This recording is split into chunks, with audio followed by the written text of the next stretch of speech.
status report on where we're at in the budget book process.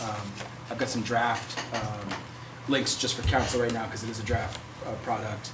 Hoping to have next week to have the budget books finalized, tabbed, and a link for the public as well. I think as talked to a few members of the public and others, and I don't know if, but I'm a big believer in transparency, and we're working on a product so that we'll lock in the budget book, we'll make it public, and we'll go into next round for the manager's report. I know this one's been a little different with the transition.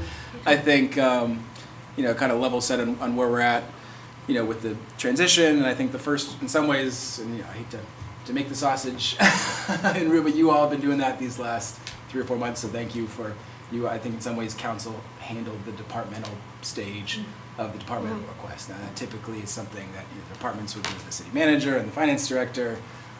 They get the full budget book together and then come to you all, for the fine tuning based on the manager's budget. As we've seen, the budget book was kind of a departmental request one at a time, but really excited about the team. We brought a lot of different folks together. We created the war room upstairs for finance. We've been meeting every single day to kind of so we can get the budget book built, and not just in Excel and not just through the departments, but we spent a lot of time sort of doing it right. Putting it into the Cassell budgeting software. I think the last time we met, and if you could bring up that first draft version of the budget book, the digital budget book. Yep. Can I just interrupt you real quick? Yeah. So I know we have a couple, hi Nancy, how are you? So were you here to present this evening? I came because I didn't know if this is a time when we should say something. And if not, then I don't know. Could you advise me? I can't remember where we were at with The rec commission recommendations, what was the last time we had a chance to present something? Right. I also let Mary Blackstone as well know that this was going to be a sort of a holistic budget discussion, and so hearing from Green Ellsworth, some recommendations from their consideration. Okay. If we'd like to have them kind of go first, just we're gonna be going into a lot of detail. So if you wanted to talk first. Looks like you have a great deal to cover, yes. Yeah. So you want to I'll talk? try. You want to speak first? I'll take All right, let's sit. Please do. Just so we have you on the mic. I think it is a public meeting with. Mike, can you move your mic up there? I texted. He's here all I night. texted Michelle that I was going to be late, but And she's gonna be late. she texted me back. Okay. I think she meant to text somebody else who was already here. Do you think I'm, oh yes, I am. Very confusing.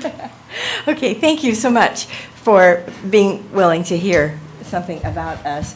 I'm with Ellsworth Community Music Institute, and I'm currently the director, but we're within an inch. Well, actually, we have hired today a new executive director, and I'm very, very excited to think about the collaborations and the outreach and the holistic, to speak with your word, approach to the city that this person will have. I'm really excited about it. We will do a formal evaluation, not evaluation, but a formal presentation of her very soon. In any case, the excitement abounds, and we would like to be funded for the concert series that we do all year during the year, one per month. That's what we asked for funding for. We asked for $7,500, and we have always received $2,500. In the meantime, each year, the actual demands of putting on a concert have grown measurably, and so we haven't had enough funding to really go about being able to do that in the way that we would if we had a little more city support. So we're asking for your support in that direction. We have some exciting concerts already. We already have 4 planned, so it's exciting about next year. And they're varied. I think it will be pleasing to everybody. And I just wanted you to know there's a component of what we're doing that we haven't talked about before, and that is that we are really trying to include people who are in the addiction recovery program at our concerts. People walk up there now, which is just mind-boggling. It was so beautiful last concert to see people there. People are in wheelchairs. We also have people from shelters, and we have arranged a van for the fall, which will bring mothers and little children from far away from a safe house, so that they can come to the concert and be uplifted by this music. It's very powerful and wonderful. And of course, we continue the lessons, and the lessons just get better because we keep getting more great people to teach. So thank you for your consideration, and I would love to answer any questions that anybody might have. So these concerts are free. They're always Correct, free and yes. open to the public. And that's terribly important. We've been told over and over again that it means so much. People plan their whole months around these concerts. And they say that they could never afford to come if they even had to pay, a lot of people say this, if they had to pay $20 or $35, which is the going rate for really fine music in person. You know. Right. So. Do you have okay. attendance numbers at all? We do. I think the average is around 75 or 80 per concert. The last concert was 100. And it seems to be growing pretty steadily. Once in a great while, we have one that's, say, 60 or, But for the most part, this year we did 9 concerts, and they were all pretty much packed. Some context for the council. So Rec Commission saw all of these requests before they came to council. We were impressed with the impact. Especially, we were wondering, why are these happening at 1 right. to 3 p.m.? Midday concert. That doesn't make any sense to us in the commission. And then you explained, Friends in Action, folks who are older, and also folks from Healthy Acadia, people in recovery. Right. And so we were sort of blown away by that impact. The Rec Commission's recommendation was to split the difference. They'd been asking for $2,500 for years, and this increased to $7,500. We wanted to split the difference and make it $5,000. I think that's what came to council. And then when you reached out, I said, you're welcome to sort of state your case again in front of the council for the change there. So, thank you. Every concert costs us between $1,000 and $1,200 on average, because we have the administration, we have the advertising, and we have to pay the musicians. And a lot of times, musicians drive from a long way, and so we want to give them a little travel stipend. That comes from usually donations that we receive at the concert. So that wouldn't be part of our budget. But yes, they're expensive to produce, and there's something incredibly profound about a beautiful live concert. And we do all different nationalities of music and so on. It's contagious, and it makes life so much better. And so, I urge you to support it. Thank you. Appreciate it. Nancy. All right. Thank you, Jan. When's the next one? There's one Friday. Friday. Friday at 1 o'clock. Do come. That'd be so great. We'd love to see you. Where's that? It's at the Moore Center Theater, Moore Center just Theater? up the hill. Okay. Heard Yeah. of it? Thank you. It's Thanks. beautiful in there. Thanks. I have one question for you, if I may.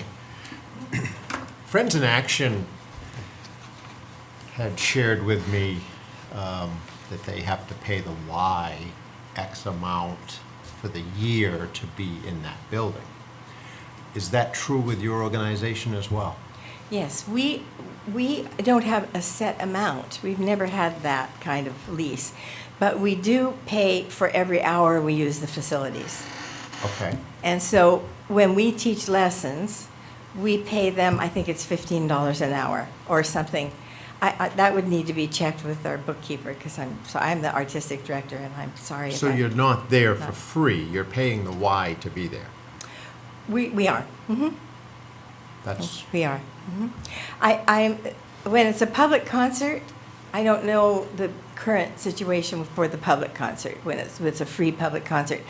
But I think that typically our first arrangement with Peter Farragher and all of that was that if we made money in the room, in other words, if we paid the paid a teacher to be there, and we were collecting tuition, then those hours would be counted and be paid for by us. That's the way I understand it as well. Okay. If you're receiving revenue, then you have to pay for the Y to use that room for rental space. Right. Yeah.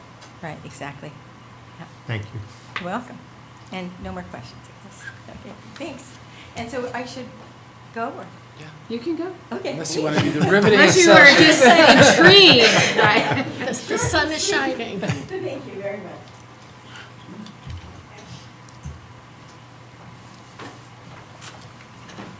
Thanks, Maggie. At least we get them. I'm so glad you said Yeah. that. I thought they just wanted to hear my little. Thanks for It the is I was like, no, exciting. they- I can't wait, as I said, so. Yeah, we are doing a leasing. But we're supposed to give some stuff to Michelle too. Oh. So when she does get here. If you have enough, Anybody you else? can put them in their mailboxes as well. Oh, okay, all right. You don't want to deplete you completely. They can share. Ah, there we go.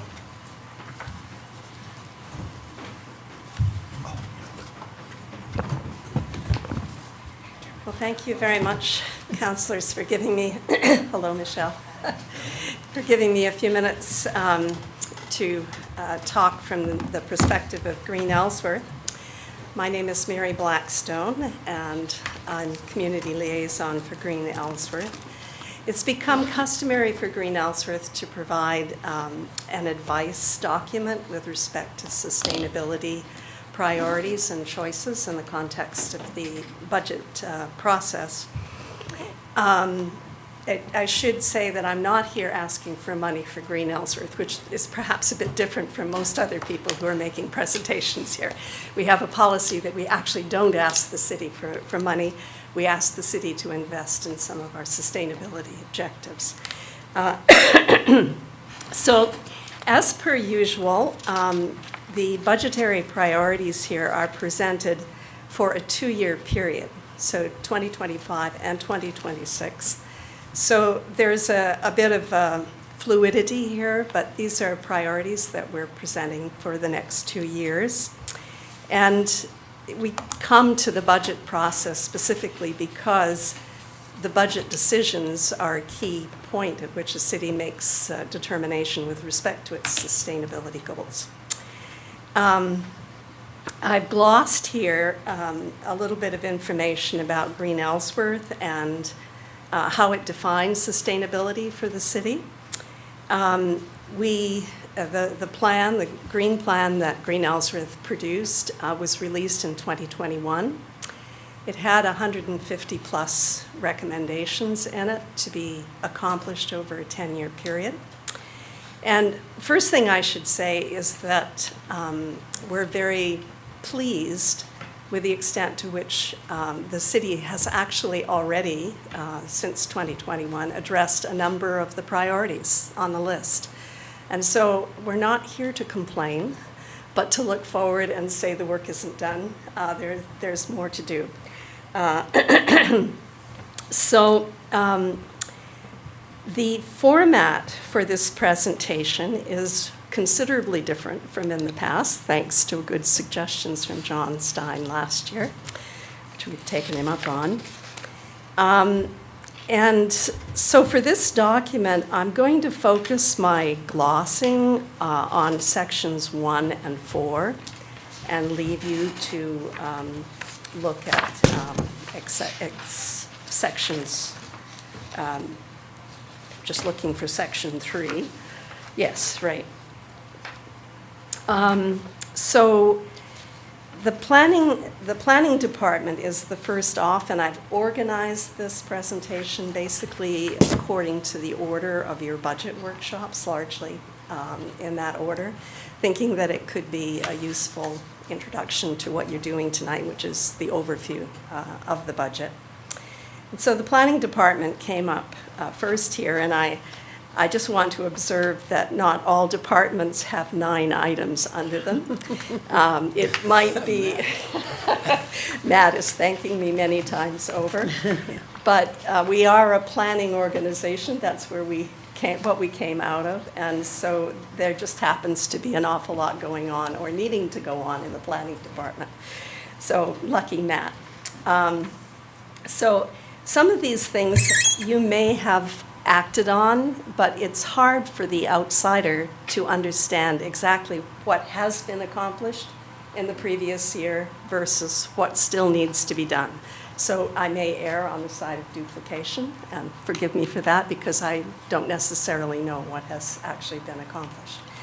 I do know that there is a housing study going on parallel with the comprehensive plan, and that directly addresses one of the recommendations in the Green Plan.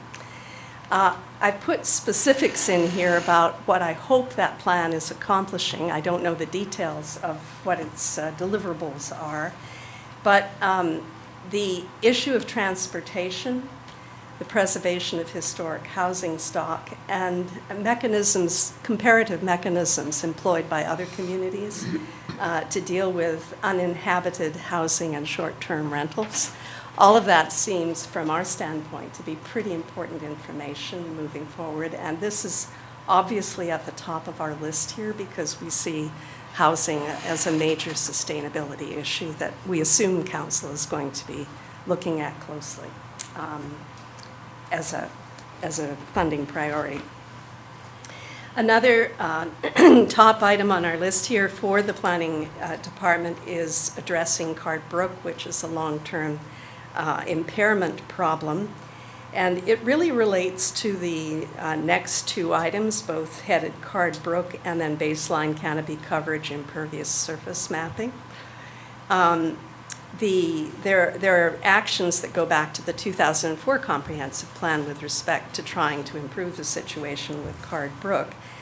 But in addition to that, the city needs to take a broader perspective and really get a handle on the increase in impervious surfaces. And Card Brook is clearly a good example of that being a problem, but impervious surfaces are a problem in the urban area generally, and creeping to the outer areas as well.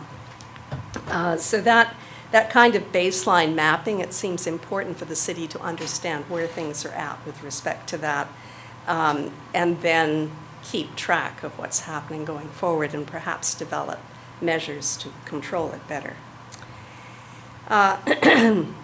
So comprehensive plan implementation, obviously doing the comprehensive plan was our top priority in our green plan. It was right at the very top. And we're delighted that that's going to be winding down at the end of this year, we hope, and delighted at the prospect of implementation.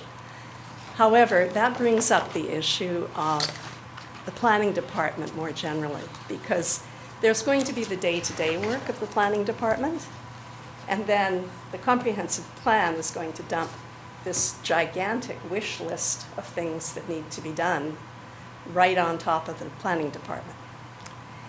It has been a bit of a revolving door with respect to staffing of late. And generally I think not everybody in the community understands the nature of the staffing situation in City Hall. But when you work in an organization like Green Ellsworth, you get to see what the staffing situation is on an ongoing basis. And it's pretty clear to us that there needs to be an examination of salary levels relative to other comparable cities, and certainly in terms of size and scope. And for this particular department, given the workload that is going to land on top of it at the end of this year, there really needs to be serious thought. If we're going to retain our staff, that we have to provide an opportunity for them to actually do their work and feel good about it when they go home, rather than close the door and just shut their eyes and try to think of something else between then and the next meeting. So this is the first of several comments relating to staffing. The people that sit around Green Ellsworth's table are taxpayers in the city of Ellsworth, like I am. And as we ask for more and more for the city to do in terms of service, we have to be grown-ups about the reality that that's going to cost something. And if we want to maintain good people and not constantly retrain people all the time, then we have to recognize that the city of Ellsworth is growing, and that means that City Hall staff have to grow as well. Enough on that topic. This is just the first comment in that area, and I'll just say, footnote, another comment about staff next time. We really need some comprehensive GIS maps that have clear indications about things such as all of the utilities, sewer, whatever, and right-of-way layers, which is something that we don't have right now. That's not something that's going to be accomplished in one go, but we've allocated here a certain amount of money to invest in that project over time, because otherwise people like the Arbor Commission are stymied in going forward. It's just a laborious task to put together a $200,000 grant application to plant trees when you don't have the basic information about right-of-way to tell you where you're going to plant those trees. You have to do way more research than you need to do for a grant application. Back in 2004, there was a recommendation that there be an open space development fee. That was never enacted, but you're getting more and more requests for green space, more and more requests for public access enhancements, and that is a way to fund it. And it's a logical way to fund it because it also helps make people think twice about developing open space. And so we want to bring that up. That is certainly a recommendation in the green plan that was picked up from the comprehensive plan previously. The city does not, and this was actually pointed out to us by not somebody in the city of Ellsworth, but rather another green organization that asked, you've got a green plan, but does the city have a climate action plan? A lot of communities do have. And so this is in here to just remind council that there currently is not a climate action plan. And yet there are a wide number of sustainability priorities here that are directly related to climate action. And as with a lot of these recommendations, there is right now a very significant amount of money available to address issues such as climate action plans, to address things such as green issues. Virtually everything that we've got on this list is something that you can apply for a grant for, which I like as a taxpayer because it means you're multiplying my dollars. And that, however, takes staff time to apply. It takes staff time to administer, and all kinds of staff time, people in the finance department, people in the department responsible. But it's one way to multiply staff dollars, tax dollars that are spent towards staff. One thing that you folks have already called for and that we want to follow up on is the development of a comprehensive water protection ordinance. And this is in here not because it's going to cost staff time, it's going to cost volunteer time, but it's in here because our shorefront property is a major cash cow for our tax dollars. At least it wasn't clean. Actually, a little bit of sound effect might be good for this presentation. I don't mind at all. So finding a compartment and time for working on that comprehensive water protection ordinance is not an expenditure in the budget, but it's a protective measure to protect some of our income. And finally, something that has been on the books for a long time, again, since 2004, and remains on the books for most citizens, is a remake of the Waterfront Master Plan and implementation thereof. And here I just want to say that there are several Green Ellsworth nonprofit partners that are interested in working hard on this and contributing to it.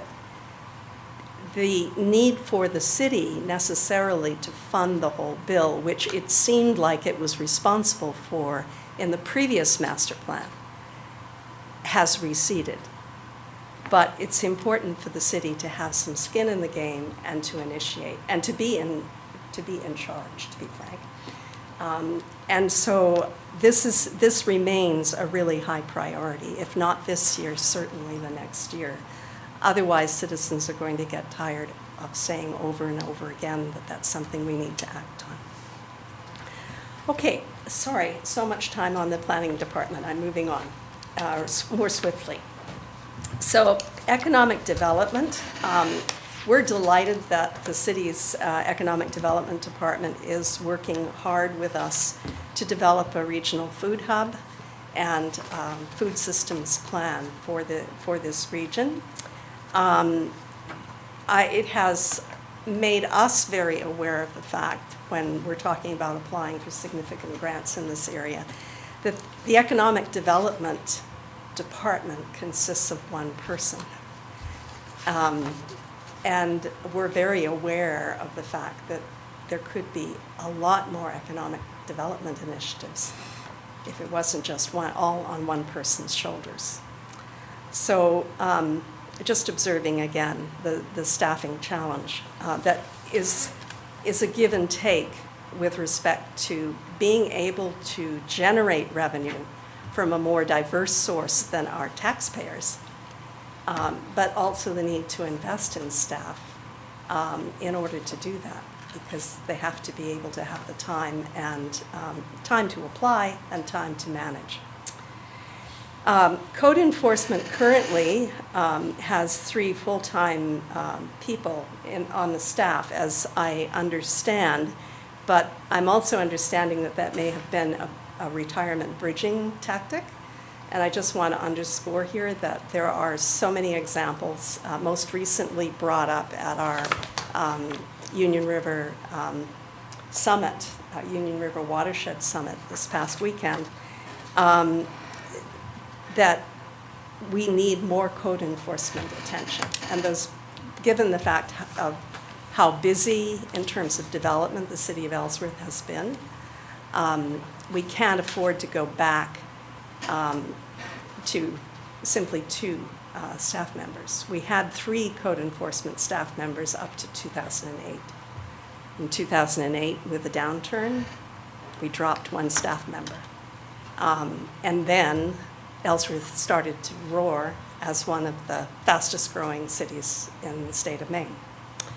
So those are recommendations relating to the planning department. I won't go into as much detail relating to public works. I'll take some questions if there are questions with respect to these things. But I think some of these priorities are better. The city is more, and councilors are more aware of some of these priorities with respect to public works. So once again, I'll mention that commissioning a comprehensive transportation corridor study should be a major priority for the city when it comes to highways, and exploring in that context the introduction of complete streets. High Street would be a blessing to start with. And there are some wonderful grants currently available.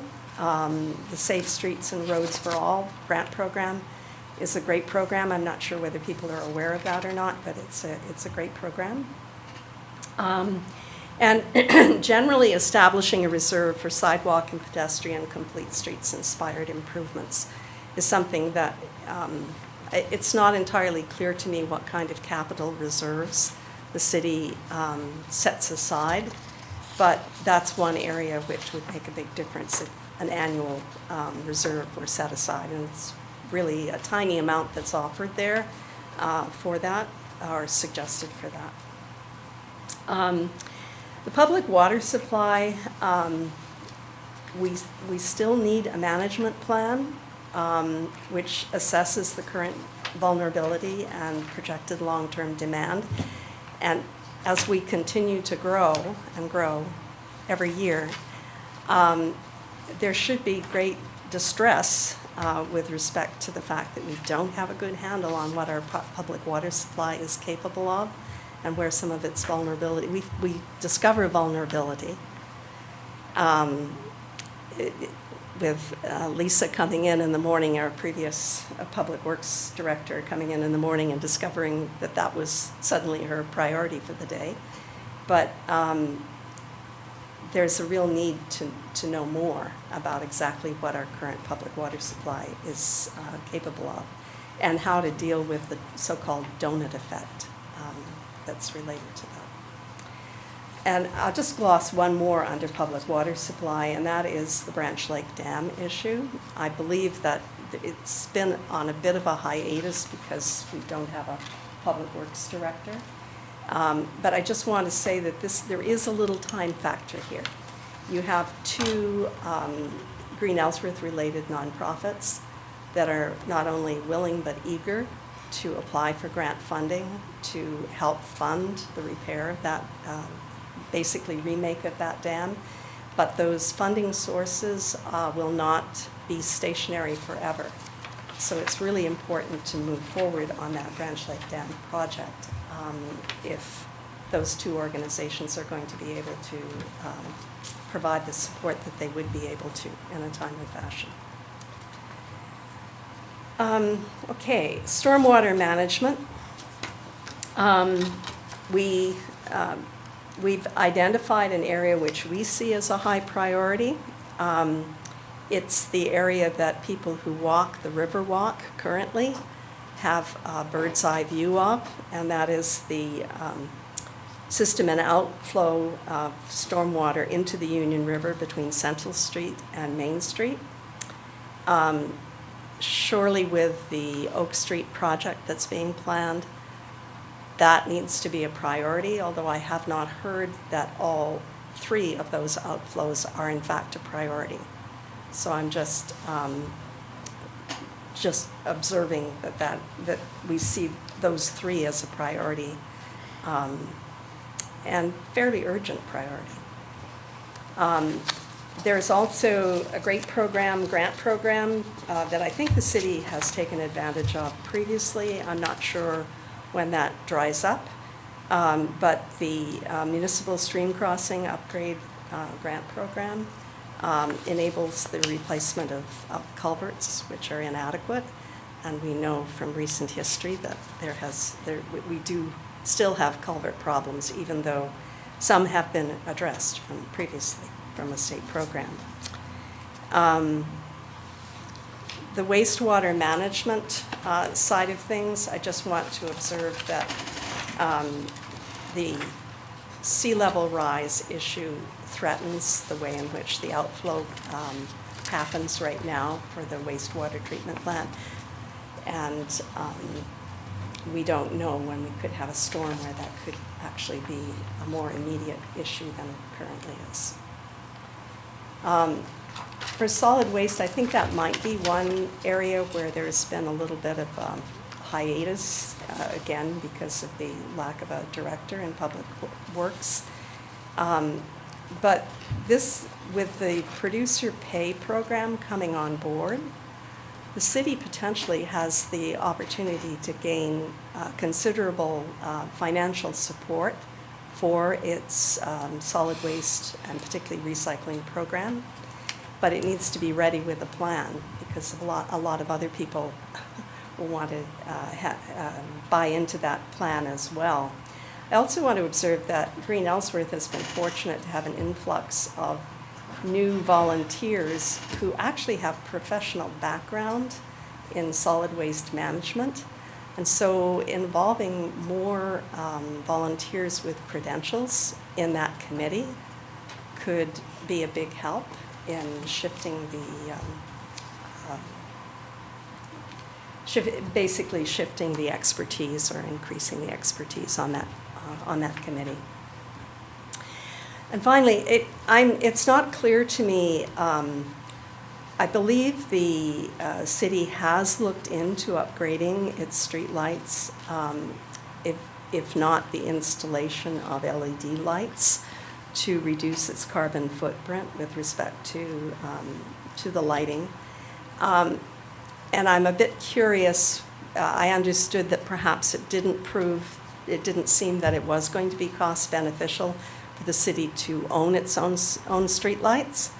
A lot of other cities have gone through the process once the legislation was in place for cities to own their own streetlights rather than the utility. But at the very least, changing the fixtures so that they're LED fixtures, and so that the serious problems with the light fixtures on Main Street are addressed, would seem to be an obvious sort of low-hanging fruit item. Two other areas here, and then we'll move to item number 4 in this list. Parks and Recreation Department is not a new idea, it's an old idea. It's been explored by a number of other councils and by other city managers. Right now, you have some very strong recommendations from 2 of your commissions for the development of a Parks and Recreation Department. I want to mention that this is a staffing issue because I did not realize virtually every department has something to do with parks or trees.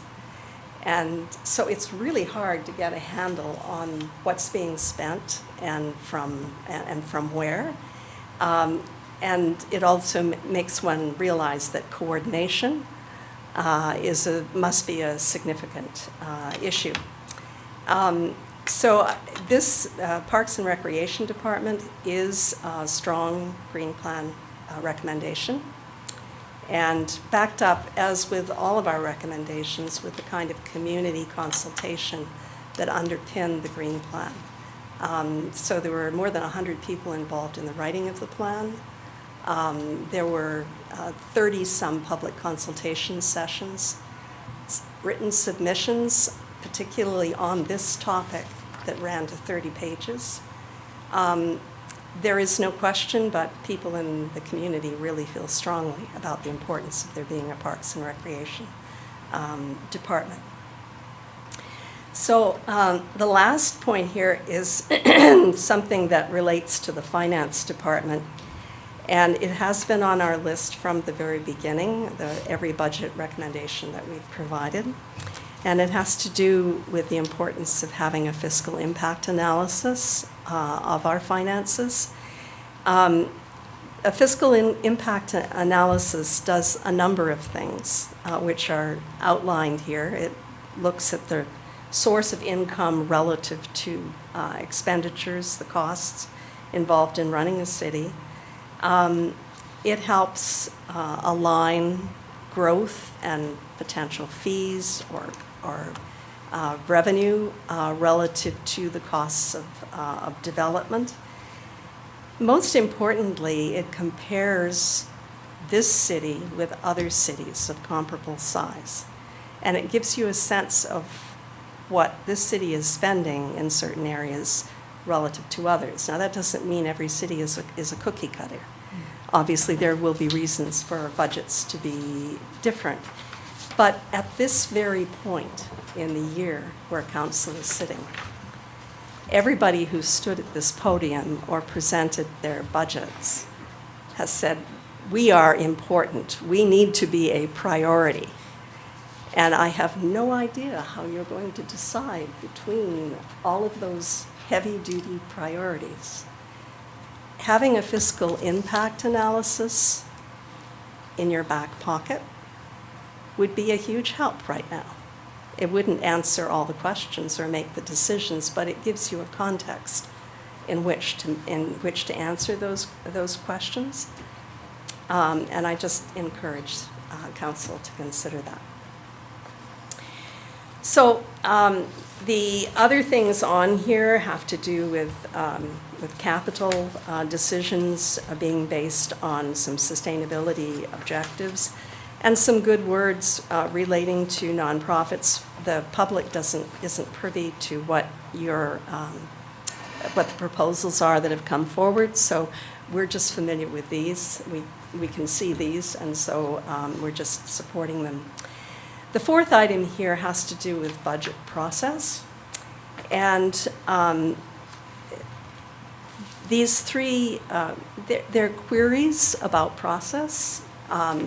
They may not be something that can be implemented. However, our new city manager, I think, was just talking about one of these, which I was happy to hear about. So first is for individuals, nonprofits, businesses, this budget process is a little bit strange because for most of us, we start with revenue. So what's my income going to be in the next year? And that's how I determine what my budget is going to be. That's how I determine what I can spend. There is very little discussion, at least at the public level, about revenue. Where is the revenue coming from? Perhaps automatically one says, well, it's coming from tax dollars. But we're suggesting that it needs to come from grant sources. It needs to come possibly from fees. It needs to come from diversified sources, which is also something that businesses and nonprofits are often urged to think about, so that all your income doesn't come from one source. And so asking departments to project forward where they're going to get their revenue in the next year, that would be really interesting both for the public and for you, I would think, because if you're going to invest in a new staff person, you want to know, so what are they planning to do with that new staff person? How's the city going to pay for that additional expense? What kind of revenue, what are we going to get in return for that? And I think that that's a reasonable question to be asking.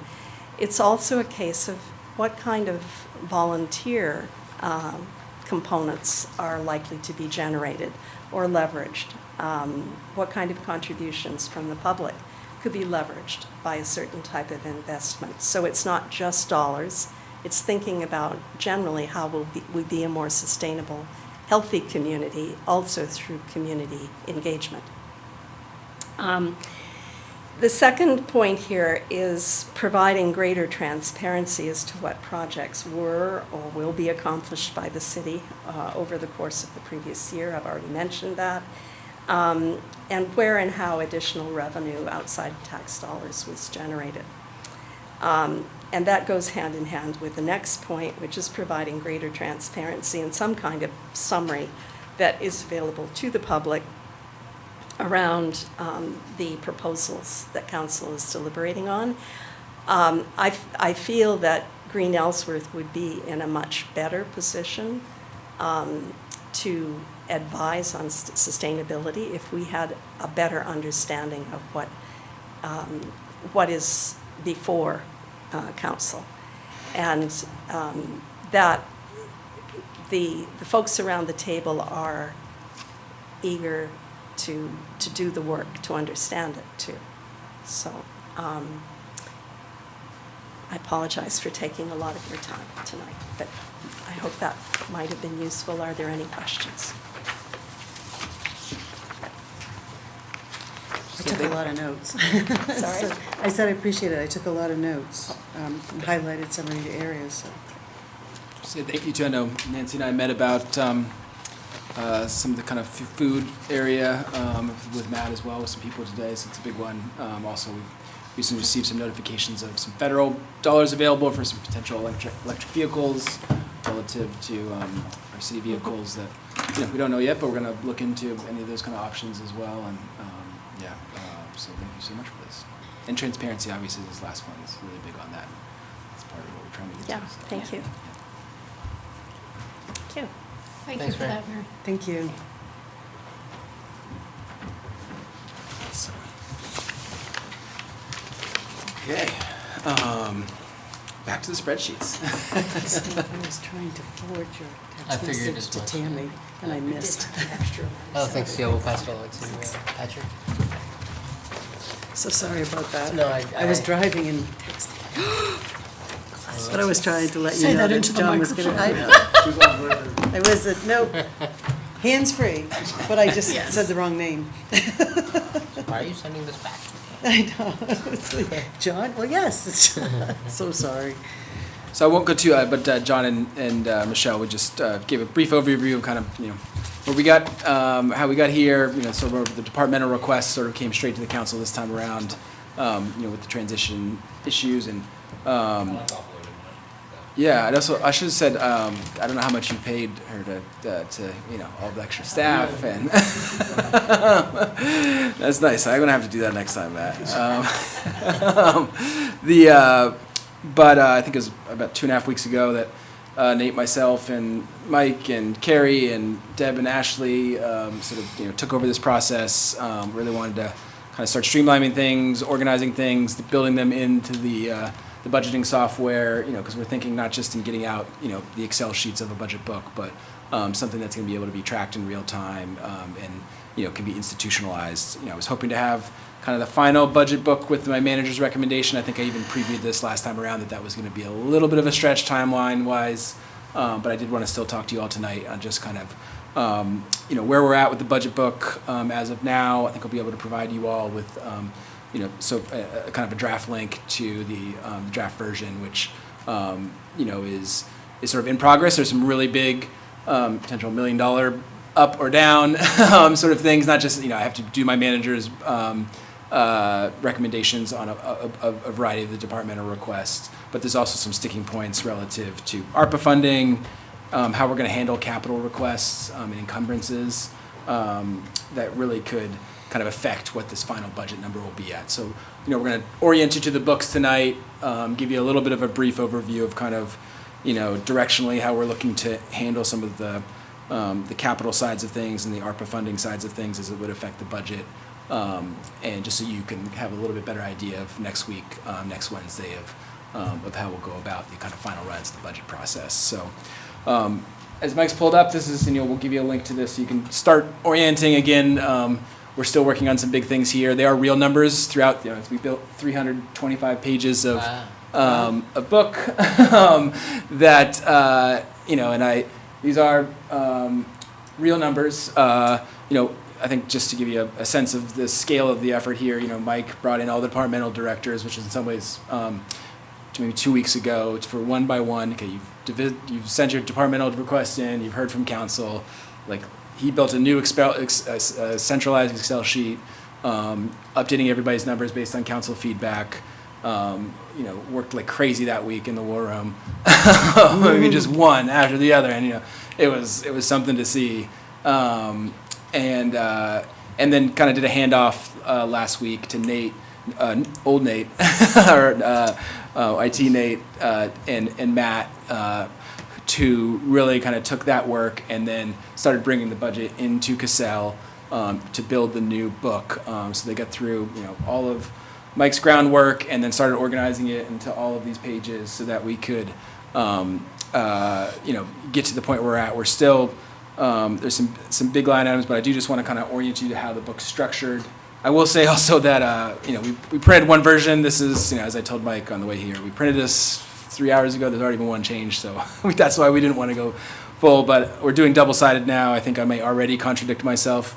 I know I said I was going to give you 2 binders because personally I just didn't like that whole separate section of the narratives and all of the explanations and just what is going to make the budget book ginormous. And then Mike today printed double-sided. I was like, oh, we have enough room for those narratives. So Tammy, Michelle, those narratives will be included in those sections.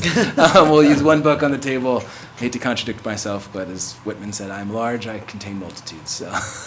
Well, you are adjusting as you earn more information. That is the right way to do it. Yeah, So, I was just also thinking how embarrassing it would be to bring 2 books out. And you guys would be like, what's going on here? So I just want to know where Mike was when, Michelle and I were putting the budget books I together. know, right? Mike, if you could go back to the Hidden gem. if you could use the 3 dots and go to the overview. I'm just saying, Tammy, we taught him well. So one of the things with this is you can click the 3 dots here, and it's going to pull up your contents. Oh, nice. So we're still finalizing actually the table of contents page. We don't want to do that until we actually have the final order. But if you're looking to skip to something specifically, the city manager's budget, or maybe go to the police budget, which is.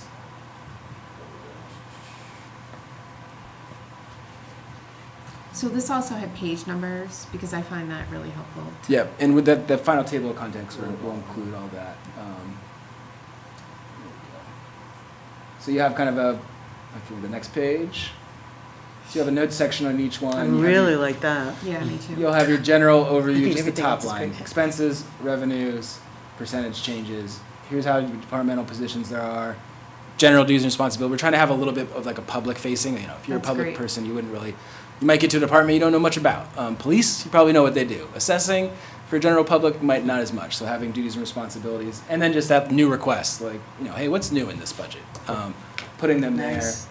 And then a manager adjustment summary to be determined. And then we'll even have kind of council adjustment, because I noticed in previous budget books, they're kind of created for this, but then I look back on them and it's like, well, what actually happened? Like, I can see the book that was prepared, but I can't see like the final product. So we want to make sure that we're sort of memorializing these books as a final product at the end stage too. Going to the next. So then you can get into the details.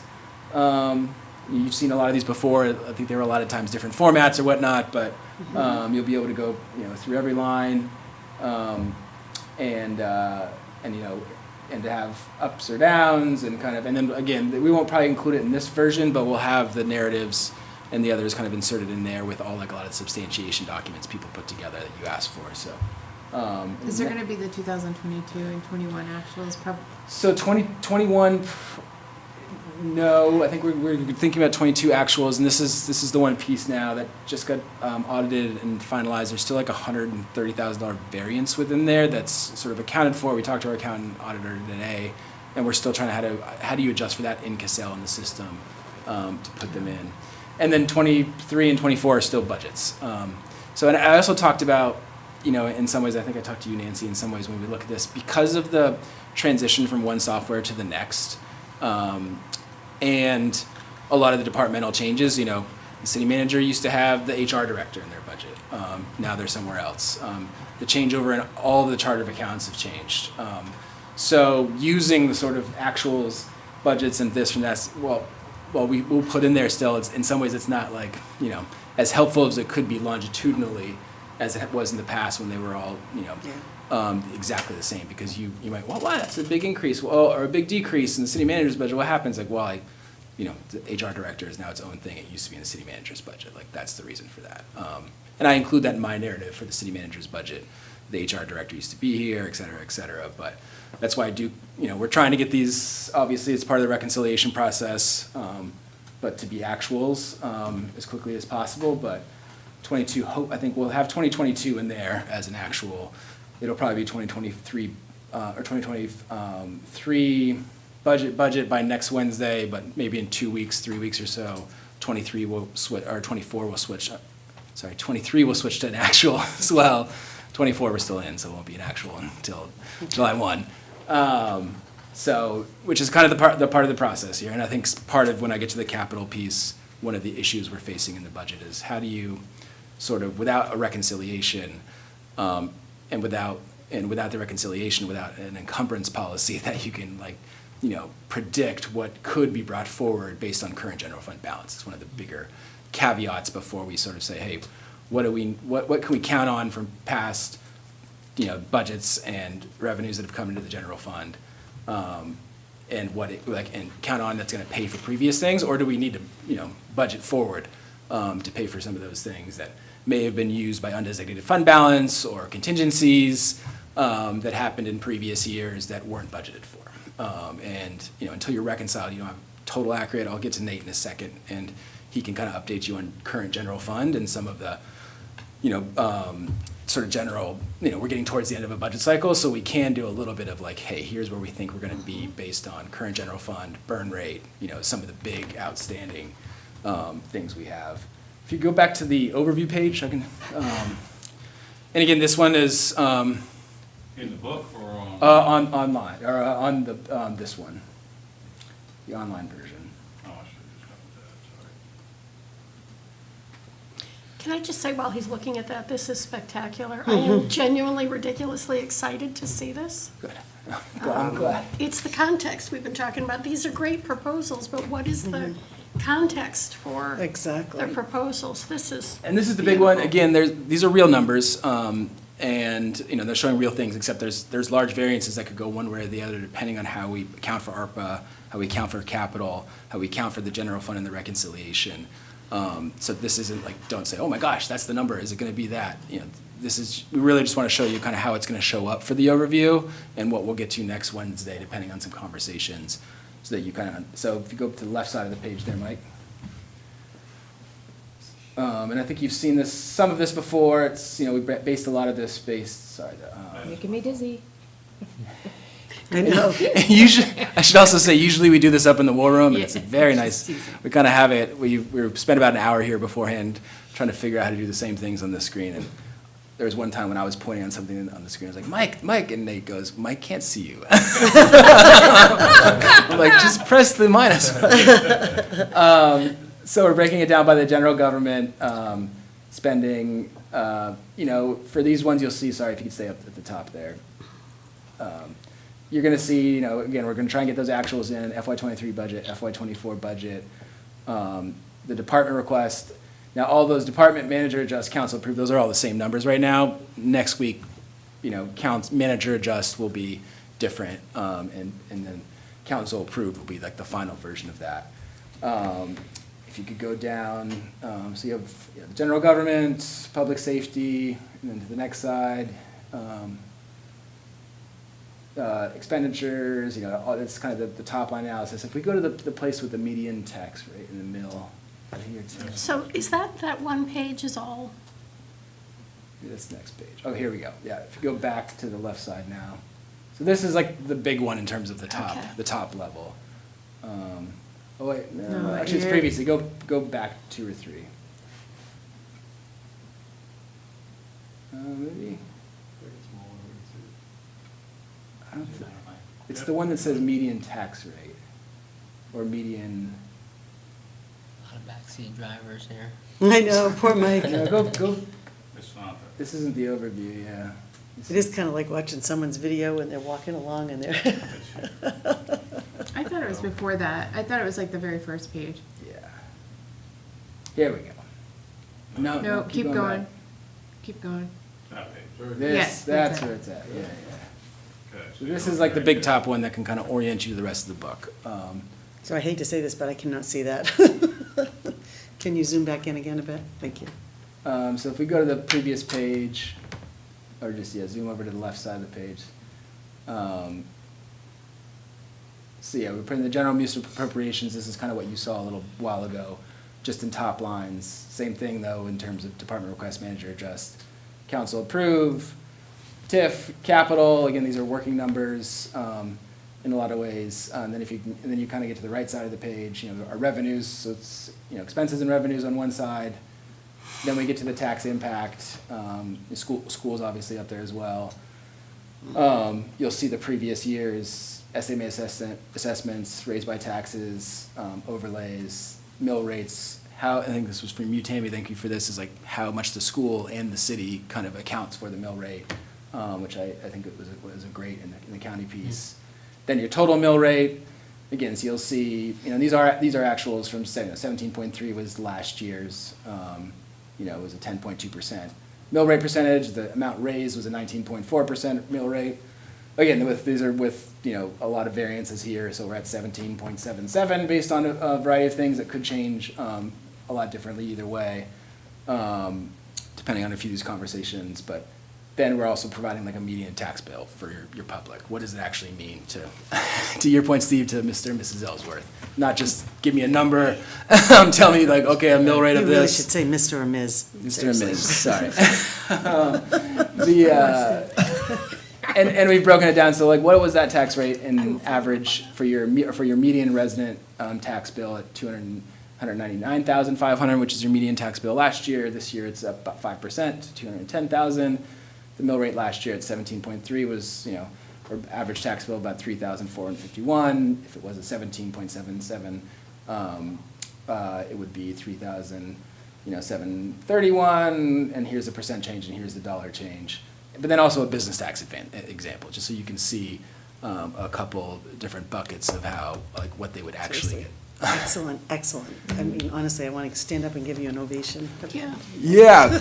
And now we're This gonna. is so great. And this is, I think, next week going to be the more interactive portion of this. Is like once I get the manager's budget in, once those mill rates and what's you're at kind of are following my manager, or I should say our managers in a lot of ways, because this is a team effort. And I should also note I'm taking a lot of credit right now for everybody's work, including Carrie and Nate and Deb and Ashley. So, but we'll, Mike, if you want to split over to. And we'll talk about ARPA funds for a second. I'm going to hand out, this is like the most updated ARPA. Actually, I'll hold one. Here, I'll trade your packet. So if, this is the most recent ARPA spreadsheet, similar to what we saw at the on Monday, and council designated up to 78,000 for the fire ventilation system, so we've now categorized that in FY '24, which brings down the end of ARPA balance to 315,000. So, I think my recommendation next week, and this is at council's leisure to change this recommendation, is that we should use remaining ARPA funds to pull off for things that are already in the budget ongoing. And I've looked through it. There's in terms of surface roads and culverts, things that we really are going to have to do that are ARPA eligible. That we should take that $350,000.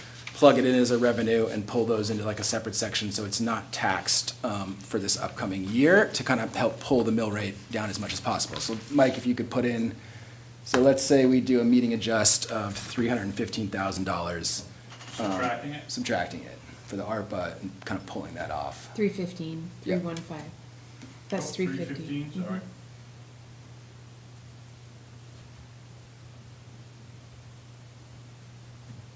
So now you see your mill rate change. Actually, did we go negative on that? Down a full percent Yeah. increase. No, so what happened, Charlie, was when we first came to this page, we had the Red Ridge Road number still in there, so I took it. Right. Oh, sorry, and I Oh, was so looking this down. doesn't have Red Ridge Road numbers in it? Nope. It So does, that's- We're gonna get into that. and we're gonna talk about that. We got the. What is the mill rate? Say right now. 17.6 right now, if you So take what- the ARPA So if out. you take it back out, show what happens to that. So if you said, actually, we want to do ARPA for Mike's new, that should be a zero. Just make it zero. So let's say we get to, or if we went there and you guys say, I want to add 10 million for blank, we'll be able to see in those Oh, meetings, nice. hey, we're trying to drive it down to this rate. Hey, we really want to save on this. All right, well, that only saved us, $3 per, per citizen Ellsworth, I'll call them. And it also reflects down below in the median tax bill and stuff, so any change that you make, when it changes Great that job. mill rate, changes those numbers. Which is why we're trying to get there, but I don't know if you can pull off and just show the formulas in here. Yeah. So these aren't like hard nut, like they're, The formulas, yeah. yeah, they're just a wild amount of work that, Yeah. of Nate and everybody and triple checking. Yeah. And again, this is like, because this is built in Cassell and kind of goes back and forth, once we set this, once we get this in there, once you lock it in, like this, and we start budgeting and people go to Ashley and Deb and say, I'm charging it this, it's to this account, week to week, day to day, month to month, I can show you this is what it's coming against. Like our budget is in the software, we're moving forward, we're moving backward, here's where we're at, here's what we could have spent, and we're reconciling live. Those are, we're gonna have a lot more predictability in our budget. It took a lot more work, I think, over these last few weeks, and we still have some work to go. But I think institutionally, this is really gonna help that, this is something that, I don't want to pick on here, but, you know, anybody in the school department could just come over here and be like, hey, I'm now here and I want to start seeing like where the budget's at, and they could do that. In the public, we can make this stuff live to the public so that they can see month to month where we're at and when we do our finance committee meetings. And it's going to be easier to do too. We wouldn't have to spend hours and hours and hours creating custom Excel sheets to talk about budget. It's just in there, it's tracking, it's monitoring, so. So we can actually have the year-to-date rather than just the budget to go on. Sure, you can, like, That's when you guys were having right those there. questions last, you'll just be able to be like, hold up right now, you wanna see Yeah. it today? You wanna see, and we won't have to do anything for it. It's that Mary had mentioned the need for transparency, and we've been looking for it as well. So this is incredible. This is game changer. And the key thing there, though, is gonna be, and this is, I don't wanna overpromise and underdeliver, is gonna be, we have reconciliation work to do. You know, I think at least 3 years, potentially 4, on when the, you know, on the reconciliation. That's not here yet, which actually maybe, that's a good transition. Yep. In your transition, I think, for myself, but for people who are watching, and this is recorded, what do you mean when you say reconciliation? Good question. So, Thank you. So, you know, you can kind of look at your, take a personal account balance. You know, I can pull up my checking account. I won't. But, you know, I could have $1,000 in there, and I say, okay, great, I've got $1,000. I'm going to buy a $950, you know, new cool drone to take pictures of City Hall and do all kinds of fun stuff. And if my account was reconciled, I knew everything was paid, and that was like an account that was that, great, I could do that. I wouldn't. But my account's not reconciled. I don't know how much is obligated or what's coming in and what's coming out. So you don't know that you've got a $500 credit card bill waiting to be paid Yeah. while you're looking at the $1,000. Right, it could be $10,000. It could be a bunch of stuff that's coming in. It could be negative $500,000. But if I look at that number and I say, great, I'm there, and it's golden, and it's unreconciled, you know, just like in a personal account balance, if you're not reconciling, if you don't kind of have an expectation of what still has to come in through the rest of the year, to your point, ma'am, on your revenues that are coming in and starting from that, and also especially when we're doing budgeting like this based on prior years. You know, if you're doing a zero-based budgeting exercise where you don't even really look at prior years in a zero-based budgeting, I think probably most of City Hall and most people do prior year budgeting, and okay, I spent this much last year. You know, I'm gonna add a little more for inflation, I'm gonna add this and that, but like, you could do a zero budgeting exercise where you start at zero and you say, okay, like, I wanna go on a couple trainings. How much does that training cost that I wanna go on? Okay, that's gonna be $595 to go there. What's the current cost of gas? You can kind of build those in, but if you're in a prior year budgeting that's based on actuals or budgets from previous years, you really have to go by those budgets and actuals. And so when you don't have that reconciliation of what your actuals were last year, it makes it that much harder, especially if you're not also doing zero-based budgeting, and you don't know your general fund, like, actual balance to date. It makes, start having to make a lot of assumptions, and we'll get into assumptions in a second. Great. So yeah, that's a little bit of background on kind of why the reconciliation to this budget process is so important. I will say, because we're sort of towards the end of the fiscal cycle, you know, if this was October and unreconciled, I couldn't really give you where, you know, the cash flow is going to sit high, we just announced taxes. But Nate, you know, we do have, because we're getting towards the end of the cycle here, Nate, I don't know if you want to just talk about kind of like where we're at from general fund. Like I was just looking at what Charlie mentioned, you know, right now our balance, we're sitting just around 5.1 million on the account. But obviously we have some obligations like the school, we still owe the school some money. Obviously payrolls for the next 6 weeks. I'm just getting us through the end of this fiscal year. And then just average of like what our, you know, warrants are and our payables and stuff like that. Obviously add in any receivables. Like I said, these are just all averages based on previous months. So basically that 5.1 at the end of the fiscal year, we're about cutting that in half. We're looking around 2.6. And like I said, this is just using averages and stuff like that. But just so you guys have an idea of where we'll be sitting at come June 30th. Right, and approximately, obviously. And we'll still get excise taxes and other things. That's not bad at all. Yeah. It's honestly not as bad as I thought when I No. first did it. It's not. I mean, we should, last year when we were, or 2 years ago, when we were told there was a $10 million fund balance, Tim and I are like, there's absolutely no way touched that possible earlier, that too. we have a $10 million fund balance. Yeah. And 2.6 actually at the end of the year is, Yeah, because it's been years that it gets down below $1 million and we needed to get the tan because the school department had the summer salaries and just Exactly. instantly sucked up all of us. so, I mean, I don't know how accurate Yeah, like, reconcile yeah. everything. I mean, my hope would be that reconciling doesn't mean that you're taking money away from the general fund, it's just you're moving it in the correct places. It's more just moving it in the correct Yeah, so, places. so your bottom balance, especially since we have a 2022 audit, Mhm. so it should be about, and that's actually not bad. It really, and you could encumber. But I'd also caveat, that is, hey, you have, what is it, 2 million to the school that's left to send out? 1.8. 1.8 million to the school left out, our burn rate for payroll, which is what, 100,000 a week? or- Yeah, about 100,000. 100,000 But you a should week. have excise coming in, you should have revenue coming in too to offset. Yeah. it. Right, some excise, there might be a Yeah. DEP that, what is it, Mike, what's the DEP that The might be? reimbursement for the Water Street Pump Station project, we have probably $1 million or so coming back. There's that, there's also, June's a huge month for excise tax. You also have lien notices going out, which is probably $1 million that you'd probably be bringing in as well, so I think So you'd you- be in a pretty good shape. Yeah, so that's kind of the, what's there, what's not, we'd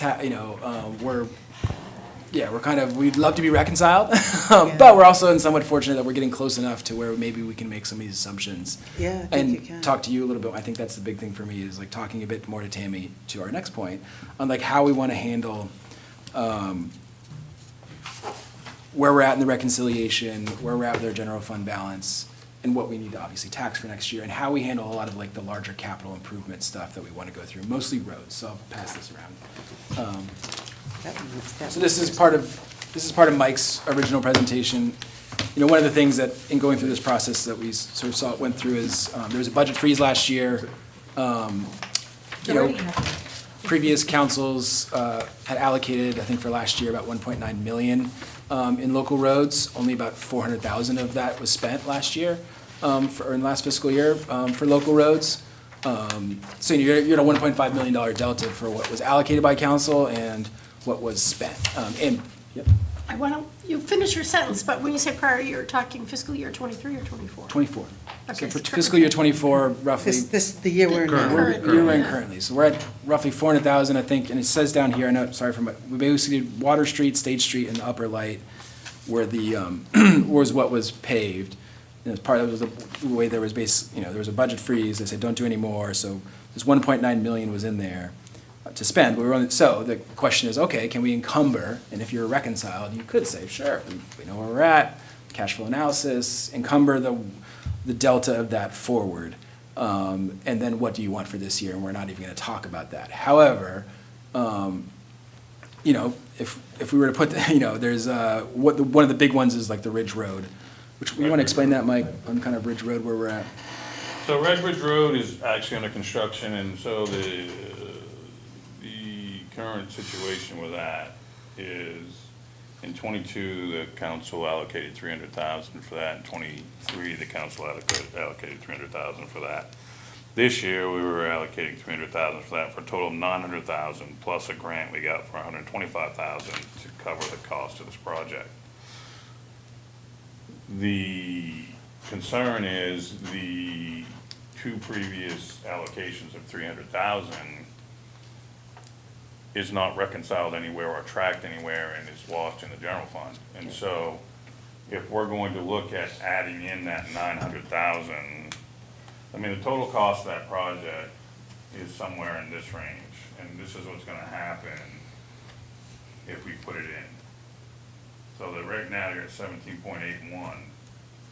If you just put Red Ridge Road in there, that's what you're gonna end up with for your Or we count your it mill as, rate, which goes from I think you need- 17.8 to 18.5. Could I ask what the number is you put in there? $1,070,000. $1 million. and that's like fully fund Ridge Road, again, and this, Ridge Road is Red happening. Bridge Road. So Red Bridge, yeah. Red Bridge, it's, Red Bridge Road, it's happening, we're already digging on it, it's allocated previously, but, the amount of money that's gonna have to come out of general fund this year is roughly that amount. So we didn't get any help on that? That's $1 million project? 125,000. That's it for a $1 million project? It was a stream crossing grant we got money for. As far as I can determine, and what Adams told us, the only help we got was the stream crossing grant for 125,000. And so that's why we tried to break it up over multiple years in the local roads, was 300,000, 300,000, 300,000 would complete that funding, plus the stream crossing grant would fully fund it. The issue we're running into, as you already are well aware of, is trying to figure out money, so money that's been allocated in previous years that wasn't encumbered should leave our general fund account balance pretty flush, and it's not flush. Or it could be. I guess what you're saying for Jen and Tammy is that you're at a confidence level that if we end the year at 2.7 million, we could potentially just not put that, and this is the big question, that 1 million as something we need to raise through new taxes, and just say, hey, we're not reconciled, so we can't really encumber off that. But at 2.7 million at fiscal year end, with the TAN as like our, because we're not gonna get. Yeah. Does anyone know what's the fund balance for the capital fund, Fund 90? I don't. That's not me. Yeah, I don't, I'm not aware. Because because it was a. Well, it's not, It was a it was capital never account. encumbered. Right. But so that should have just dumped into, when you do your close, it should have just dumped Dumped into the into general the, no, not in the general fund. Okay. Because it's That's Fund, right, Fund 90. Fund Sorry 90, about that. it would just dump into your capital fund balance. Yeah, So I but, think that's important to. so I guess keep that's the that. question is that a separate, from what we're seeing from First National? Because with First, these are actually a mix of 3 or 4 numbers. Or is there a separate account that you're talking about that's? No, I'm just talking the general ledger. Yeah, so that. So there's one account that's an operating account, but it has all these different Yeah. funds in it. Yeah. So you have you're saying you're gonna have $2.6 million in the checking account? Yeah. Which is like everything, yeah. And there are 2 or But there- 3. That's what I was trying to, there's a difference between cash flow and fund balance, Yeah. there's a big difference. So $2.6 million at the end of the year is good. Mm-hmm. But what we need to determine is, where is that fund balance and where is Fund 90? I haven't looked at 2022's audit, but that should tell you. And then you could start with 2022's audit, which should have been reconciled, and then apply that to what you think is gonna happen in '23. Am I right? Yeah. Yeah, and this is where I think I'd love to bring Tammy, this is what we talked about earlier. Yeah. Bring you in for a couple hours, here's what we can show you the accounts, and you can maybe give a little bit of, okay, we're in better shape and this is that account. And I have a computer, like the IT got me hooked up, so I'm on Casella Munis, and so I can start kind of digging into that as well to kind of see where it's at. Yeah. So, Are we sort of legally beholden to previous council's decisions to allocate those funds? I mean, they decided to allocate tax funding those years, and so should we really use those? Well, they funds didn't from the encumber general- it, though. yeah, that's. So that's, But we have construction happening. I am. I guess the strange thing is, I guess I could use that as authority to use so, and I don't need to come back to council. However, like, do I have to do it? I mean, when there's a budget freeze, like a budget freeze, there's all kinds of, so I don't think, you can maybe fire me for not spending money, but I don't know. That's a good question, maybe I Tammy. didn't understand what. I Well, couldn't- are we as a council, should we use the general fund because that was leftover funds that previous councils decided Well, to use taxpayer funding for, and If this I year? understand, there was a lot of those. Yeah. That's not the only project. And what happens, but the only way that you can, you have to encumber.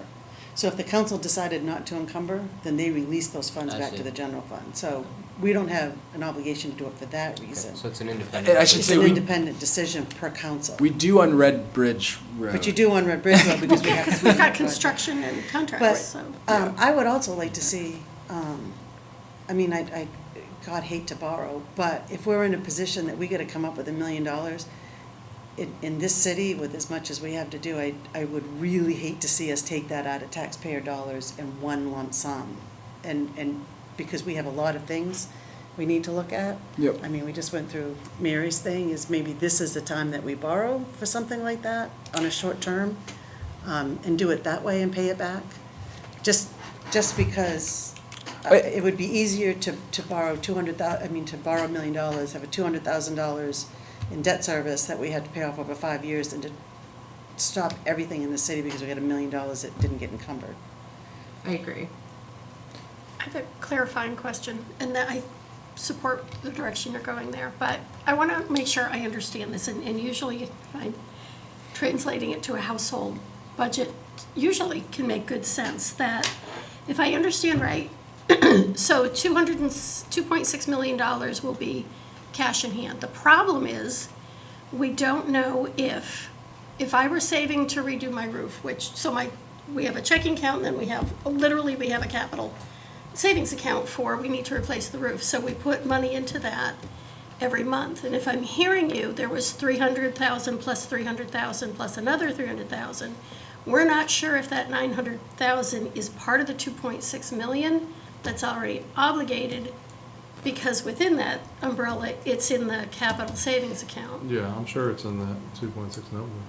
Okay, so the 2.6 million that you both were like, yeah, it's But that's- actually. So that's cash, so. I know, and I Yeah. understand that, and I'm headed in the same direction, that it's cash, but it's not open and to be used going into the new year, that it is obligated for Yeah, it's, that. Well, it kind of account. is.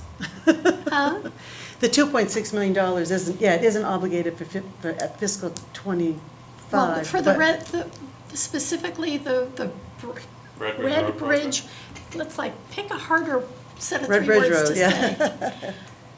That 2.6 million includes the money that is obligated for the Red Bridge Road. So it's not that we have 2.6 million to start the new year with, and that is because of the So if you not. took the It's not that cut and 1,070,000 dry. Complicated, yeah. It's not that Okay. cut and dry because you have, so if you end your year at $2.6 million, the reason you have leftover money is because number one, it's illegal for us to overspend our budget, but you always have money that isn't spent. As you should, absolutely. Right, and if you don't encumber it, that goes to the next year. Right. And then if you don't encumber that, it continues on to the next, the cash does, but not the expenses. Right. And so, and then cash flow, because we, in essence, for the majority of our money comes in, and we know exactly how much money we're getting in tax dollars. We don't know the excise tax and Right. things like that. Those are all guesses Yeah. for the other things. But it ebbs and flows because we also have to pay the school department's expenses. So at sometimes you're flush with cash because, everybody's paid their first, and then at other times, you're using a TAN because, Tax anticipation note, I've learned. Tax yes, anticipation. oh, I'm sorry, Yeah, yeah. yes, yes. Well, and Nailed it. there are people So- paying attention who, And there are reasons Don't know why this stuff, yeah. your fund balance Right. never equals the amount of cash you have in the bank, ever. So that's why you reconcile both. And it's it's fund accounting, and it's weird because your money is in before your expenses are. And then but you should be able to recognize every dollar that's in your fund balance and in your cash, and you know exactly what all that is. But at the end of the year, because of the school department, because of everything that happens at the end of the year, you should have $2 to $3 million in your checking account. And there's kind of a second there, and then cities do this different ways. Some of them build contingency accounts, so, because, things come up, right? We budget for it, it'd be great if it's exactly, but, Avery Lane, good example, of $10,000 in closing costs. It was a new thing, it was an off-cycle. The police station that year was about $1 million in undesignated fund balance that wasn't budgeted for, that they pulled off the roll, so, so so that was just paid out of the general. general fund. So nobody authorized, there was no tax, nobody's ever paid, they didn't put that out for the mill rate. That was just, there was $10 million in general fund balance, and, and they said, we'll pay for it with undesignated fund balance. Sweat the account. Right, so now maybe if you had a large reserve contingency account to account for $1 million, $2 million, $3 million, for those types of situations, or you're running almost like a rainy day fund, you can run an account that just always has never less than 2 months of operating expenses, plus a contingency account, so that, and then you track your contingency, and when we get to the next budget cycle, you say, Charlie, what was the contingencies? Well, this one went over here, and these were our contingencies, and so we need to build, this was just a one-off, this may be recurring, and you can build in the next one. So there's all kinds of, to Michelle's point, it's yes, in some ways, the way we're doing it is kind of budgeting. That's, you almost want to get to zero in the TAN for their first 3 months before the tax, but you're always getting excise tax, so it's not as clean as just have it this way. No, and I think the key in all that, and I appreciate that, is that the 2.6 includes money that really has already been obligated Yes. for, can't do it, Red Bridge Road. It should. For And we can, I don't want to go too far down, but, and right now, Adam's got 1.129, which is already in here for paving. Again, that's departmental requests. I know we really want to do roads and whatnot. You're saying 1.29. 1.129. Okay, that was So 1.1. that's not Red Ridge Road, but if we, assume that Red Ridge Road under, like, plus that is there, we don't put that into new taxes, or to what you said, Michelle, of like, maybe we have to think of borrowing on this which would cover Red Bridge, then we don't have to put that into the tax rate for this year. It's one of the bigger questions, and I think, Tammy, you and I, can kind of look at this budget for this last cycle before we come in here, and how do we account for, that was really the big one, And again, we went through everybody's stuff, the Red Ridge bridge, I don't know why I keep saying that. Sorry. Just say the culvert replacement. Culvert replacement. Yeah. It's when something gets imprinted on my brain like that, it stays like that for a long time. I once called a friend of mine by the wrong name for 2 years in college. I called Troy Byers for 25 years. I had no idea that his name was different than, he never told me. He never corrected you. He so never it's not on corrected me in you. all No. of these years. Well, that's great. We're gonna Okay, circle thank the you. wagons. This is, thank you for indulging me in some of this expertise, but this is a lot of the last 2 or 3 weeks. What's that like? So, since that's what we're looking at, there's probably some other one-offs that we may want to look at putting in that department. Okay. And the only reason I'm saying that is because, like, Jim didn't have the mold remediation Right. in his budget like we thought he did. Basement. And so it's not included in this number, and I don't know what. So his you're number- are you gonna be adding all of this in? So for that's next what I'm Wednesday? asking you, is, like, if we're gonna That's up do to a Joe. borrow, and we do have some one-off stuff that we find that we need to make sure we account for in one place or the other. So, 2 things. One, you're gonna go with ARPA funding here soon, and maybe that's something you designate ARPA money for.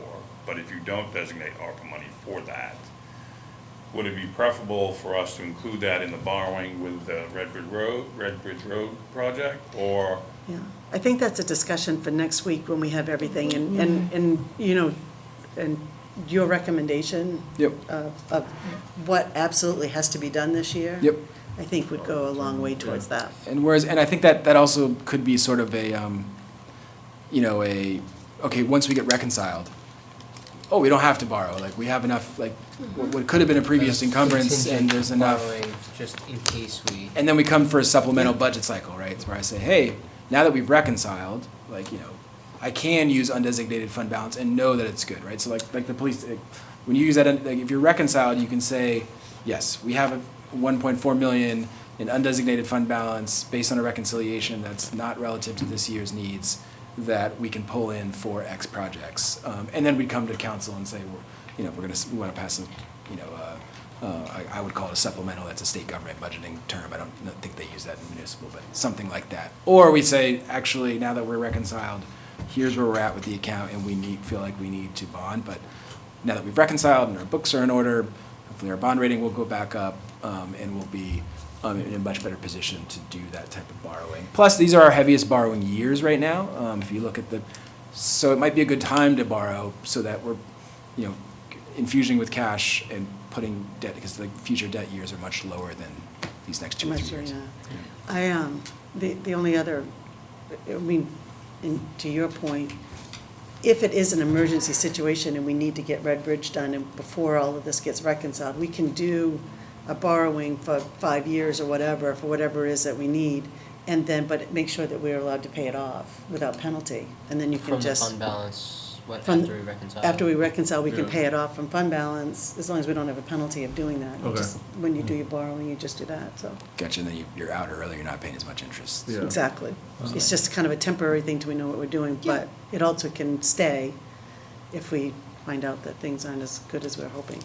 Cool. Really, comment that I just would like to throw out is balancing the borrowing and the asset, I think, is important. For example, Red Bridge Road, that repair, thank you. That repair, the life of that repair is going to be several years. So I'm not turned off by borrowing against that project if the value is gonna last several years. And it's in line with its useful life, okay, far less. And getting back to the famous police station stuff, don't forget that we wiped out a little over $1 million out of undesignated surplus that has a 20-year value. So we have to keep that in mind, because that has a 20-year lease, and they took $1.1 million out of undesignated surplus that we're feeling that today. And that has a 20-year value of that build-out. And where I'm going is the borrowing may not be as mean as what it sounds, because we did wipe out $1 million, and if we had to borrow $500,000 for 10 years for some of these projects, that their useful life is at least 10 years, we're okay. It may not be the best situation, but as long as the asset and the liability, the debt, it doesn't, I don't want to carry the debt after the useful life is gone. Exactly. Right.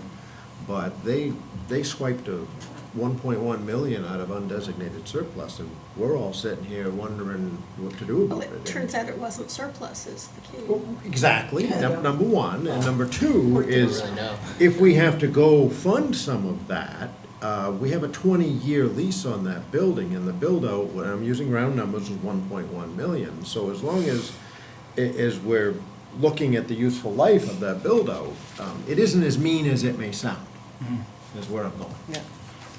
Well, this is great. This brings me to my kind of last thing. I'll pass these around, which is Carrie, our HR director, also a member of the finance team now, she put together just kind of a comparative mill rate, just to kind of give you all a, bird's eye view. Where I thought this was interesting. On the mill rate level, Ellsworth and comparable cities, Ellsworth's fairly low. But, that being said, but we also pull in the most on that rate, right? So that was really interesting to me. I think that has to do with the size of this landmass, plus the businesses, waterfront. So it's, but the size of our population, right? So it's, that was interesting to me. It's also the value. So, like, the mill rate's great, but Orono may have a 23.8% mill rate but their valuations are 20% lower than ours. Well, they have a school that's maybe not part of it, and they're not 97 square miles of land. What I mean is, though, people are still paying a lot less in taxes than we are, because they're paying, so my house is, I'm just $500,000 valuation in Ellsworth Right. at 17.8, but it might only be $300,000 in Orono at 23.8. Right. So you're paying less in taxes, or the same. And the Mill rates business, are hard and the to compare. businesses, right? They don't have the same amount of businesses that are, it's exactly why it's hard to make a cross comparison, Just by mill rate it is, yeah. right? But it's good information, Yeah. and, you can pump that mill rate valuation equation any way you want to pump it. Well, When we did the appraisal, when we did the reval in Ellsworth, we took it down from, was it 20 to 13 or something like that? So it looked like we were doing really good, but everybody's tax bill went up. There you go. Yeah, and that, I was going to say, this may be, you and I had a conversation earlier today that I think plays in appropriately here, that when we are, maybe for next week, or whenever we're at the point where we're talking about the mill rate and valuation, I'm accustomed in Monmouth, where I lived for 30 years, every 10 years you'd have a reval, and it was horrendous. It went, your valuation went up. And Charlie explained that because there's so much growth and such a diverse base here, much so than Monmouth, the adjustments are made every year based on building permits and improvements. So that those adjustments are made every year based on valuation, not any monkey business about trying to keep the rate low by playing with the mill rate. That it actually is a very strategic way to do it, so that we aren't hit hard every 10 years with a Well, reval. yeah, it also prevents us from having to have a reval. Right. Because we, But I they're think, super, you're talking So I think $500,000. putting that in writing $2 as part of the million. book so that people can see it. Okay. It was hugely helpful for me to be able to understand. we can explain that, and That. maybe we can bring Larry for next round. He also talked to him a bit about, the roads as opposed to a tax club for senior citizens. Had some good conversations. So we'll talk to you later about that. Separate topic. As we're looking at comparisons, it could be helpful. I wouldn't ask the team this year, but maybe for next year, a percentage of total for each department of total budget. Okay.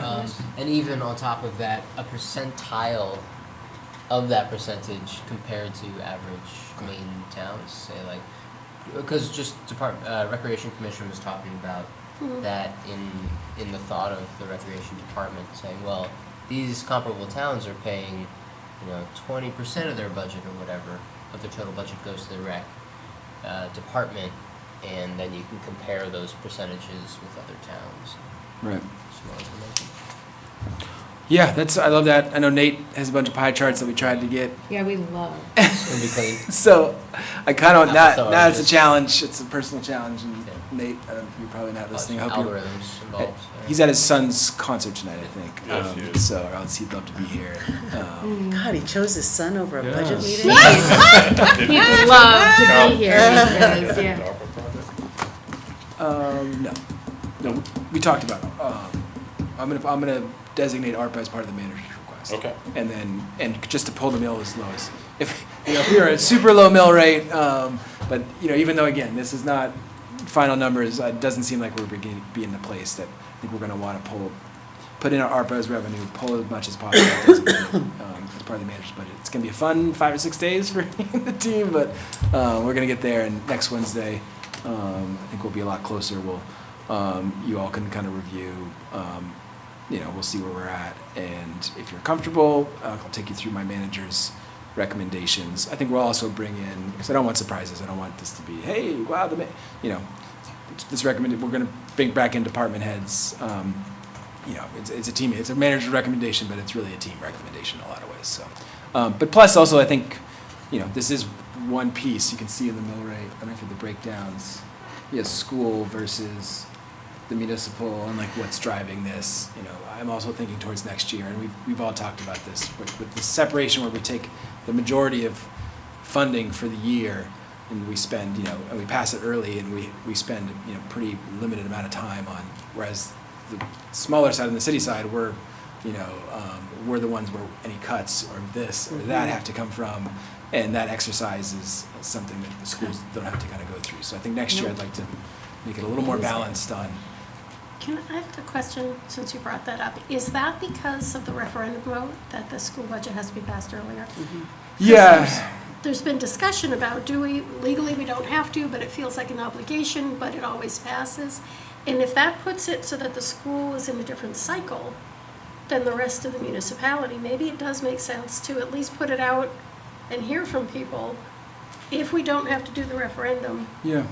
then the school budget goes through the same process, the same timing, and is part of the process with the other departments. That's probably gonna be part of my manager's memo. Our legal Yeah. counsel, or a legal counsel has said that, it's more advisory, or just informational. And that once we broke from the RSU, we actually don't even necessarily have to do that. However, there's another legal opinion that no, the RSU break has these other sub things. So I kind of want to clear that up before next year's budget cycle. And is it really advisory? And can we just say, we're going to put the school and the city together at the same time? But even if it is in the referendum process, if we build the budgeting processes right, we can start even if we have to do the referendum, we can start in January, February. You all are doing the same at the same time, and then That's a we really good point. pass both budgets the referendum, and if we have to do a change to the city budget 2 months later based on new numbers, but if we're doing cash analysis, if we're live reconciled, if we're tax reconciled, we can budget in February, March, alongside the school and It's avoid, fantastic. regardless of That would be of great. piece. So, but I think I will have a little bit of piece in the memo to get, because I feel like structurally that's important. And to the people in City Hall, I think we feel like a lot comes here. We need to do both together and think about the money we spend holistically. Yeah, So, great. Thank Great. you. Well, thank you all. Well, One further comment, if Yep. I may. This is an incredibly nice, and you've heard people say that tonight, this information is just mind-boggling.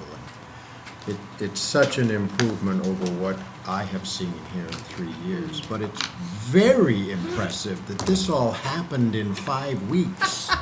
I mean, if And they this all had said- happened over last year, and maybe I've got the 5 weeks wrong, maybe it's 4. It's 2.5, but yeah. All right, whatever.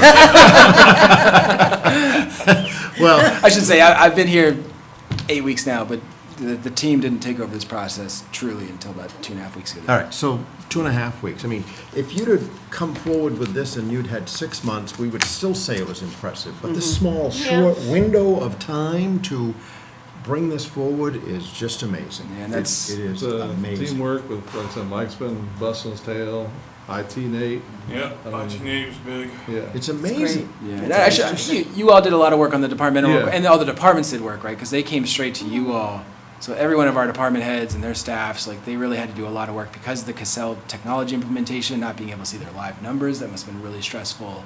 But they did all of that. They kind of got it together for departmental reviews with you, and then they came back again for an entire week with Mike to take the numbers that in some ways they'd already presented to get them consolidated. So it's been a big effort, and we've got a lot of big work to do on the reconciliation, and figuring out a few things here, but we're getting pretty close. So. And I would really like to thank my staff, because I've spent a considerable amount of time away from the plant, and they've held down the fort, and so Right. Yeah. I don't want them to think it goes unnoticed. And Jason too, who's in the Yeah. box. Thank you, Jason. Lending us Nate, and it's yeah, really happy with the team for and I think in some ways though that this is also, everybody knows if we get this right, the stress over the next year on a lot of reasons can kind of dissipate a bit. So we got a lot more work to do, but this is going to help make things easier. So Cool. cool. Yeah, yeah, we're Yeah, out. really, seriously, thank you so much, everybody. Unbelievable, fantastic. Good. We're done, Jason.